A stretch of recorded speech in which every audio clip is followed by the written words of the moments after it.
النبي صلى الله عليه وسلم في مجلس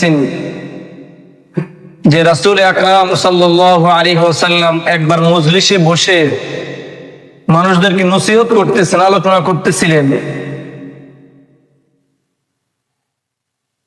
জাহু আরাবিয়্যুন ফাকাল মাতা সাআ, রাসূল এভাবে মানুষদেরকে আলোচনা করতেছে, আর একজন গ্রাম্য মানুষ, বেদুই গ্রাম্য, শিক্ষা দিকে একটু কম আছে, যে উনি আসি রাসূলকে বলতেছে, ইয়া রাসূলুল্লাহ মাতা সাআ, যে হুজুর আপনার কাছে জানতে চাই কিয়ামত কখন হবে।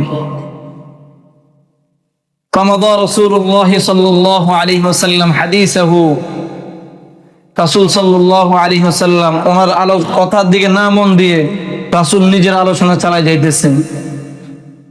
ফাজাআল কওমু সামিআ মা ক্বালা ফাকারিহা মা ক্বাল, সাহাবায়ে কেরামদের মধ্যে কোন সাহাবায়ে কেরাম বলছে যে উনি রাসূলকে যে প্রশ্নটা করছে যে রাসূল কিয়ামত কখন হবে, রাসূল তার এই প্রশ্নটা শুনছে, কিন্তু রাসূলের কাছে প্রশ্নটা অপছন্দ হয়েছে, এই কারণে রাসূল উত্তর দেয় নাই।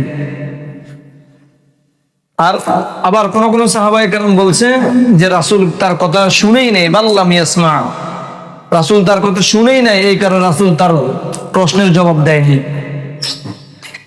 হাত্তা ইযা ক্বাদা হাদিসাহু, যখন রাসূলের আলোচনা শেষ হলো তখন রাসূল সাহাবায়ে কেরামদেরকে বলছে যে ফাকালা আইনা আল্লাহু সাইল আনিস সাআ, তোমাদের মধ্যে কে যেন আমাকে কিয়ামতের বিষয়ে প্রশ্ন করছে, ওই লোকটা কোথায়?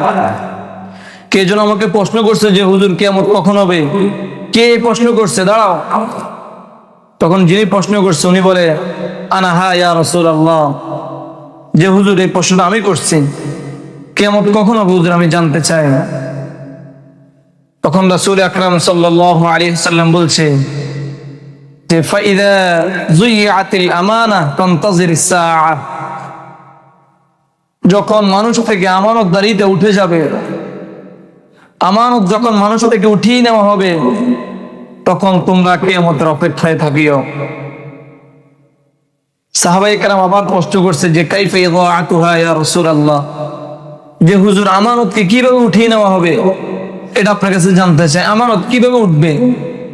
তখন রাসূল বলছে উসিদাল আমরু ইলা গায়রি আহলিহি ফান্তাজিরিস সাআ, যখন অযোগ্য লোককে বিভিন্ন দায়িত্ব দেওয়া হবে, যে যেটার যোগ্য না তাকে সেটার দায়িত্ব দেওয়া হবে, তখন তোমরা কিয়ামতের অপেক্ষায় থাকিও। যে যেটার যোগ্য না তাকে সেটার দায়িত্ব অর্পণ করা হবে, তখন তোমরা কিয়ামতের অপেক্ষায় থাকিও। আল্লাহ তাআলা সূরা নিসার 58 নম্বর আয়াতে বলছে, ইন্নাল্লাহা ইয়া'মুরুকুম আন তু'আদ্দুল আমানাতি ইলা আহলিহা, যে তোমরা, আল্লাহ তোমাদেরকে আদেশ করেছেন তোমাদের যাদের কাছে যার আমানত আছে তার আমানত, যে তোমার কাছে আমানত রাখছে তার আমানত তার কাছে ফিরিয়ে দাও। মানুষের কথার আমানত আছে, অর্থের আমানত আছে, মালের আমানত আছে, বিভিন্ন কর্মের আমানত আছে। কথার আমানত হলো আপনি সত্য কথা বলবেন, মিথ্যা কথা না বলে, এটা কথার আমানত। বা আপনার কাছে একজন লোক একটা কথা বলছে যে ভাই আপনার কাছে কথাটা আমানত, আপনি কারোর কাছে এটা বলিয়েন না, এই কথাটা আপনার কাছে আমানত। কেউ আপনার কাছে 10,000 টাকা আমানত রাখছে, মালের আমানত, সম্পদের আমানত। আমানত কত ধরনের হতে পারে, তো এই সবচেয়ে বড় আমানত, আমানতের খেয়ানত আল্লাহর নামে মিথ্যা কথা বলা। কথার আমানত হচ্ছে সত্য কথা বলা, সবচেয়ে ভয়ঙ্কর খেয়ানত হচ্ছে আল্লাহর নামে কেউ যদি মিথ্যা কথা বলে, এটাই হচ্ছে সবচেয়ে বড় আমানতের খেয়ানত। আল্লাহ বলেন ফামান নাযলামু মিম্মান কাযাবা আলাল্লাহ ওয়া কাযাবা বিস-সিদকি জাআ, তার চেয়ে বড় জালেম আর কে হইতে পারে যে আল্লাহর নামে মিথ্যা কথা বলে। রাসূলের নামেও মিথ্যা কথা বলা এটা ভয়ঙ্কর অপরাধ, ভয়ঙ্কর আমানতের খেয়ানত। রাসূল একটা কথা বলে নাই, আপনারা একটা কথা বলে রাসূলের নামে চালাই দিচ্ছে, এটা ভয়ঙ্কর বড় আমানতের খেয়ানত। হাসান বসরি রাহমাতুল্লাহি আলাইহির কোন কথা আপনি রাসূলের নামে চালাই দিচ্ছেন, বলছে হাসান বসরি, আপনি বলেন রাসূল বলছে। বলছে আব্দুল কাদের জিলানী একটা কথা বলছে, আপনি বলেন যে এই কথাটা রাসূল বলছে। ভয়ঙ্কর আমানতের খেয়ানত, ভয়ঙ্কর বড় অপরাধ রাসূলের নামে কোনো মিথ্যা কথা চালিয়ে দেওয়া। বুখারীর বর্ণনায় আসছে রাসূল সাল্লাল্লাহু আলাইহি ওয়াসাল্লাম বলেন, মান ইয়াকুল আলাইয়া মা লাম আকুল ফালিয়াতাবাওয়া মাকআদাহু মিনান নার। আমি যে এই কথা বলি নাই, কোন মানুষ যখন আমার নামে সেই কথা চালিয়ে দেয়, সেই জন্য তার ঠিকানা জাহান্নামে করে নিল। নাউযুবিল্লাহি মিন যালিক। দেখবেন কিছু মানুষ আছে, আপনাদের পায়ে জায়গায় বিভিন্ন জায়গায় মানুষ আলোচনা করলে দেখবে একটা কথা বলে যে মসজিদে দুনিয়াবি কথা বলা নিষেধ। একজন মানুষ যখন মসজিদে এসে কথা বলে, তখন ফেরেশতারা তাকে বলতে থাকে, ইয়া ওলিয়াল্লাহ উসকুত, হে আল্লাহর দোস্ত চুপ করো। তারপরেও যদি ওই লোক কথা বলতে থাকে, তারপরে ফেরেশতারা বলে, ইয়া আব্দাল্লাহ উসকুত, হে আল্লাহর বান্দা চুপ করো। তারপরেও যদি কোনো ব্যক্তি মসজিদে কথা বলতে থাকে, তখন ফেরেশতারা বলে, ইয়া আদুওয়াল্লাহ উসকুত, হে আল্লাহর দুশমন চুপ করো। এটা রাসূলের নামে চালাই দিছে, অথচ রাসূল এই কথা বলেনি। এটা রাসূলের নামে ভয়ঙ্কর একটা মিথ্যা কথা চালাই দিছে, আমানতের খেয়ানত করছে। রাসূল আকরাম সাল্লাল্লাহু আলাইহি ওয়াসাল্লাম বলেন, মান কাযাবা আলাইয়া মুতাআম্মিদান ফালিয়াতাবাওয়া মাকআদাহু মিনান নার। যে ব্যক্তি আমার নামে কোনো মিথ্যা কথা চালিয়ে দিবে, আমার নামে কোনো মিথ্যা কথা বলবে, যে কথা আমি বলি নাই, সে আমার নাম দিয়ে সেই কথা চালাইবে, ফালিয়াতাবাওয়া মাকআদাহু মিনান নার, সে যেন তার ঠিকানা জাহান্নামে বানাই নিল। নাউযুবিল্লাহি মিন যালিক।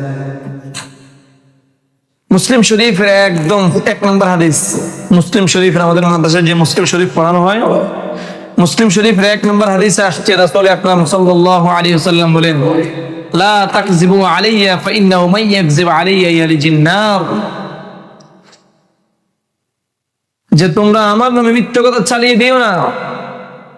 ফাইন্নাহু মান ইয়াকযিব আলাইয়া, যে ব্যক্তি আমার নামে কোনো মিথ্যা কথা চালিয়ে দিবে, ইয়ালিজিন নার, সে সোজা জাহান্নামে প্রবেশ করবে। নাউযুবিল্লাহি মিন যালিক। তো এই যে আমানতের খেয়ানত, যে কথার আমানত, আল্লাহর নামে মিথ্যা কথা বলা এটা কথার আমানত, রাসূলের নামে মিথ্যা কথা বলা কথার আমানত। আপনি একজন ভাইয়ের সাথে আপনি মিথ্যা কথা বলছেন, এটা কথার মানে আমানতের খেয়ানত। এগুলা আল্লাহর নামে যখন মিথ্যা কথা বলবেন, আমানতের খেয়ানত। রাসূলের নামে যখন কোনো মিথ্যা কথা বলবেন, আমানতের খেয়ানত। আপনার একজন ভাইয়ের সাথে যখন মিথ্যা কথা বলবেন, এটা আমানতের খেয়ানত। একটা ফ্যান এখানে চলতেছে, ধরেন কোনো কাজ নেই, এমনি চলতেছে, এটা বিদ্যুতের অপচয়, বিদ্যুৎ এটা আপনার কাছে একটা আমানত, আপনি আমানতের খেয়ানত করতেছেন। মানে সব জিনিসে একটা আমানত আছে। সময়টা আপনার কাছে আমানত, আপনি বেহুদা কাজে, অনর্থক কাজে সময় ব্যয় করতেছেন, এটা আমানতের খেয়ানত। তো একজন মানুষ কখন আমানতের খেয়ানত করে? মানুষের দ্বারা আমানতের খেয়ানত কখনই হয় যখন তার অন্তরে আল্লাহর ভয় থাকে না। আল্লাহর ভয়, খোদা ভীতি যখন তার অন্তর থেকে উঠে যায়, তখনই তার দ্বারা এই সমস্ত বিষয় সম্ভব হয়। সে আল্লাহর নামে মিথ্যা কথা বলবে, রাসূলের নামে মিথ্যা কথা বলবে, তার বাবার সাথে মিথ্যা কথা বলবে, তার মায়ের সাথে মিথ্যা কথা বলবে। এগুলো কখন সম্ভব হয়? যখন একজন মানুষের অন্তর থেকে আল্লাহর ভয় উঠে যায়, তখন এই সমস্ত কাজকর্ম মানুষের দ্বারা সম্ভব হয়। এই কারণে কলব সংশোধন করা অনেক জরুরি। এই কলব, আল্লাহ যে আমাদের এখানে একটা কলব দিচ্ছে, এটা সংশোধন অনেক জরুরি। হেদায়েতের মার্কাজ কলব, ইমানের জায়গা কলব, ইসলামের জায়গা কলব, ইমানের সৌন্দর্যের জায়গা কলব, কোরআনের জায়গা কলব। মানে সব ক্ষেত্রে কলব হচ্ছে মেইন। এই কারণে আপনার যখন কলব পরিশুদ্ধ হয়ে যাবে, আপনার দ্বারা এইসব আমানতের খেয়ানত, কথার আমানতের খেয়ানত, মালের আমানতের খেয়ানত, বিদ্যুতের আমানতের খেয়ানত, সময়ের আমানতের খেয়ানত, যখন আপনার কলব পরিশুদ্ধ হয়ে যাবে, তখন আপনার দ্বারা এই সমস্ত আমানতের খেয়ানত হবে না। এই যে দেখেন, তার একটা দলিল দিয়ে যে কলব, আল্লাহ এখানে হেদায়েতের আমানত, এই কলবে হেদায়েত থাকে। আল্লাহ তাআলা সূরা তাগাবুন বলছে, ওমাই ইউমিন বিল্লাহি ইয়াহদি কলবাহু, যে ব্যক্তি আল্লাহর প্রতি ঈমান আনে, আল্লাহ তার কলবকে হেদায়েত দিয়ে পরিপূর্ণ করে দেয়। ইবনে মাজাহ শরীফের বর্ণনায় আসছে, হযরত ওমর রাদিয়াল্লাহু তাআলা আনহু আন্নাহু খারাজা ইয়াওমান ইলা মসজিদ রাসূলিল্লাহ সাল্লাল্লাহু আলাইহি ওয়াসাল্লাম। একবার হযরত ওমর রাদিয়াল্লাহু তাআলা আনহু ওনার ঘর থেকে বাইর হয়ে মসজিদ নববী, মানে আল্লাহ রাসূলের মসজিদের দিকে যাইতেছে, মানে রাসূল যে মসজিদে নামাজ পড়তো, হযরত ওমর রাদিয়াল্লাহু তাআলা আনহু একদিন ওনার ঘর থেকে বাইর হয়ে মসজিদ নববীর দিকে যাইতেছে। যাওয়ার পথে ফাওয়াজাদা মুআয ইবনে জাবাল রাদিয়াল্লাহু তাআলা আনহু কাঈদান, উনি যাওয়ার পথে হযরত মুআয ইবনে জাবাল রাদিয়াল্লাহু তাআলা আনহুর সাথে সাক্ষাৎ হয়েছে। দেখলেন যে হযরত মুআয ইবনে জাবাল রাদিয়াল্লাহু তাআলা এক জায়গায় বসে রয়েছে ইনদা কবরিন নবী সাল্লাল্লাহু আলাইহি ওয়াসাল্লাম। আল্লাহর নবীর কবরের পাশে হযরত মুআয রাদিয়াল্লাহু তাআলা বসে রয়েছে। বসে বসে কি তিনি কান্না করতেছে। তখন হযরত ওমর রাদিয়াল্লাহু তাআলা হযরত মুআয ইবনে জাবালকে জিজ্ঞেস করছেন যে মা ইউবকিকা, হে মুআয, কোন জিনিস তোমাকে কান্না করাইতেছে, কোন জিনিস তোমাকে কাঁদাইতেছে, কেন তুমি কান্না করতেছো বলো। তখন হযরত মুআয রাদিয়াল্লাহু তাআলা বললেন যে ইউবকিনি শাইউন সামি'তুহু মির রাসূলিল্লাহি সাল্লাল্লাহু আলাইহি ওয়াসাল্লাম। আল্লাহর রাসূলের একটা কথা যখনই আমার মনে পড়ে তখন আমার কান্না আসে। যখনই রাসূলের এই কথাটা আমার মনে আসে তখন আমার চোখ বেয়ে বেয়ে পানি পড়তে থাকে। তখন হযরত মুআয রাদিয়াল্লাহু তাআলা বললেন সামি'তু রাসূলুল্লাহি সাল্লাল্লাহু আলাইহি ওয়াসাল্লাম ইয়াকুল, যে রাসূল আকরাম সাল্লাল্লাহু আলাইহি ওয়াসাল্লাম থেকে আমি একটা কথা শুনছি। রাসূল বলছেন ইন্না ইয়াসিরা রিয়া'i শিরকুন, যে সামান্য রিয়া ও শিরক। মানে আপনার যখন যে আমলে করেন, আপনি নামাজ পড়েন, আপনি রোজা রাখেন, আপনি হজ করেন, আপনি যাকাত দেন, আপনি মসজিদের দান সদকা করেন, যেই কোনো কল্যাণমূলক কাজ আপনি করেন, আপনার অন্তরে যদি লোক দেখানো কোনো মনোভাব থাকে যে আমি এখন নামাজ পড়ি, মানুষ আমাকে নামাজি বলবে, আমি এখন মসজিদে 20,000 টাকা দিই, মানুষ আমাকে দানবীর বলবে, মানুষ আমাকে সমাজ সেবক বলবে, আমি এখন হজ করতে যাই, মানুষ আমাকে হাজির সাহেব বলবে, এই জাতীয় মানে মানুষের অন্তরে যদি এই জাতীয় কোনো বিষয় আসে, যে লোক দেখানো কোনো মনোভাব আসে, আল্লাহ রাসূল বলছে তোমার অন্তরে যদি লোক দেখানো কোনো মনোভাব আসে, লোক দেখানো কোনো ইবাদত তুমি করো, এটা শিরক, আল্লাহর সাথে এটা শিরক হবে। অতএব তুমি যেই কোনো ইবাদত করতে হবে একমাত্র শুধুমাত্র কাকে খুশি করার জন্য, আল্লাহকে খুশি করার জন্য করতে হবে। লোক দেখানো কোন মনোভাব আমার অন্তরে যখন আসবে, আসতে বে হাসিল চুনকশে বুরিয়া। আল্লামা আত্তার রাহমাতুল্লাহি আলাইহি বলেছেন একজন মানুষ যখন খালি গায়ে চাটাইয়ের উপর ঘুমায় তখন তার শরীরে একটু দাগ পড়ে যায়, ঠিক না ভাই? এই দাগ কি তার সবসময় থাকে? কিছুক্ষণ পর তার এটা চলে যায়। ঠিক একজন মানুষ যখন অন্য কোনো মানুষকে দেখানোর জন্য ইবাদত বন্দেগী করবে, তার এই আমল তাকে জান্নাতে নিতে পারবে না। এটা চাটাইয়ের দাগের মতো সামান্য সময় থাকবে, বাস, এরপরে শেষ। কিয়ামতের ময়দানে আল্লাহ তাআলা আপনাকে বলবে তুমি মানুষ দেখানোর জন্য নামাজ পড়ছো, তুমি মানুষ দেখানোর জন্য রোজা রাখছো, মানুষ দেখানোর জন্য মসজিদে দান করছো, মানুষ দেখানোর জন্য হজ করছো, মানুষ দেখানোর জন্য যাকাত দিছো, মানুষ দেখানোর জন্য যে যে আমল করছো, আজকে মানুষ থেকে তুমি প্রতিদান নাও, আমি আল্লাহ তোমার থেকে মুক্ত।